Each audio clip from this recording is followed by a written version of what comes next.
All right, welcome back. We're doing DC K.O. Night Fight, Issue 2, Under the Red Hood. To recap what happened last time, Bruce Wayne cheated, and the Heart of Apocalypse got mad that he cheated during the tournament, and so it sent him to a reality where Dick Grayson is Batman. And then they fought. So now we pick up on the aftermath of that. There was a time when I felt Gotham was mine, but I learned the hard way that Gotham belongs to no one. Dick hasn't learned that lesson yet. He trusted the city. He trusted its people in ways I struggled with. He turned Gotham into something else, a training ground for an army of Robins. My mother box armor speaks to me, tells me something about the reality I'm in. I don't listen. Instead, I feel Dick's heartbeat. The rhythm as he yells at me tells me what he sees as the truth, but his heart betrays him. The Justice League was tasked with entering a tournament, a challenge, and we were told we could bring one item into the fight. But I cheated.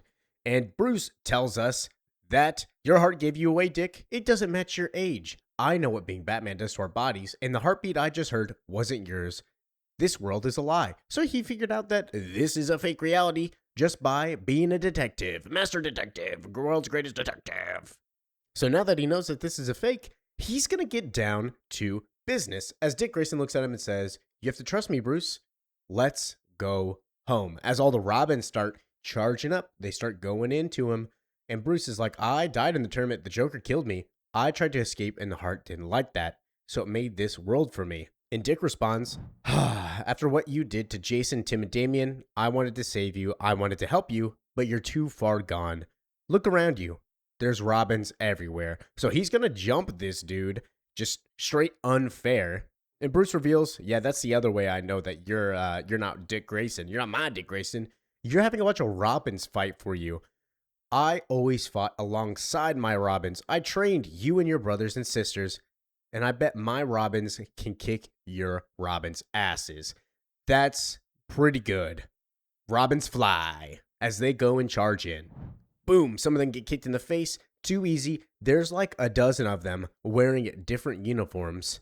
And Bruce says, "Yeah, these guys suck. They're soft." He just destroys a bunch of Robins. He would never be able to take on, well, he could take on his own Robins, but he would never be able to do it this easily. As Dick Grayson is getting pissed, and he starts fighting him, stands down the Robins, as Bruce is molly-whopping him now. They're going blow for blow. The day I first saw Dick Grayson, he was flying on the trapeze. He glided through the air with confidence I never had at that age. It took trauma for me to learn skills he knew by instinct, and the truth is, from the moment he fought by my side, I knew he would surpass me. As much as I didn't think he needed to be Batman, and here I see him not only become Batman, but he's actually a better Batman." And Dick Grayson shoves him to the ground. It's over. Sorry, but Prime Dick Grayson is destroying Batman at an older age. And so Bruce says, I stop, I see it. I was wrong. And he starts admitting, I did kill them. He's getting the emotional pull from Dick Grayson because he knows Dick Grayson is going to listen as he reaches his hand out and he says, "Thank you, Dick. I mean, Batman, for being something I could never be." As he uppercuts him in the face. Too trusting.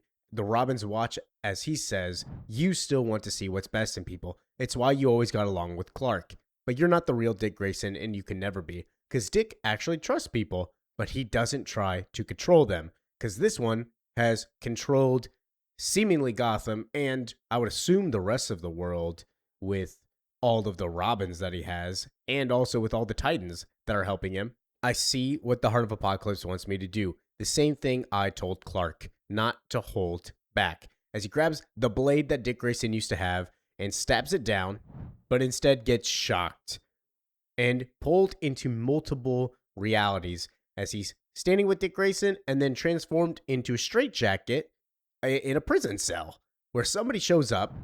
"You tried to escape again. It's time for your treatment." It's Jason Todd in the Red Hood costume, Red Hood Batman. And let me tell you, that shit is fire. That's my boy. Not Dick Grayson. Jason Todd is getting really good rep on this DC K.O. series. And he tells Bruce, "Jason's dead. I'm Batman." As Bruce is like, This isn't real, dude. What the hell? And so Jason reveals he's heard it all. You were trapped in the dark multiverse, powers of Superman. You were buff and carried by a big axe. You held a Green Lantern ring. Those are just stories from the dark multiverse, from death metal event. And Bruce reveals, no, it's the Heart of Apocalypse. And Jason's like, the old Heart of Apocalypse tournament one. That old nugget. Where reality was changing so you could fight your friends to the death. I thought you were dead, you know. And then one day, you're just here, talking about alternate realities, where my brothers are still alive. And not a day goes by that I don't think about our family. As he removes his mask and tells Bruce, I know you're not really Batman. You're Clayface. And then at that point, Bruce is like, what? Wait, no, I'm real. Believe it or not, you have to let me go. And Jason reveals that this is supposedly what he thinks is Basil Karlo. He's like, I found you on the streets, Basil, and took you in. And then Bruce starts screaming at the Heart of Apocalypse, screaming his heart out, and tells Jason, don't do this. If you kill me, you'll be playing into it with the heart once. Jason has his crossbow, goes, shut up, you twisted freak. You have any idea how screwed it up is posing as him? You're trapped in this form, Basil. You really believe you're Batman. And then they get to fighting. And he starts shooting at the arrows, and Bruce is like, fight me, I'm gonna get ya. Bruce narrating, the heart crafted this world around my fears. My fear that I let Gotham down, that I let Jason down, that by not killing my enemies, I was failing the city and the people I loved, that Jason's struggle was right, that his instincts were the right way, but I will always find another way, that he would be a different Batman than me because he was willing to do what I couldn't. To break me down. The heart wants me to see that. And they get to fisticuffs, whacking, punching each other throughout the prison cell, where eventually Batman finally kicks Jason, gets the upper hand, runs away, closes the gate on him. This may not be the same Arkham I know, but going up has always resulted in a way out.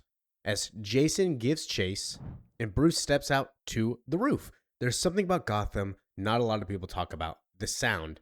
The cacophony of people lives good and bad, joy and fear in a massive orchestra. I spent countless nights listening to the city, the people, and the hum of electricity. But now, it's silence as he looks up to the sky and sees there's nothing there.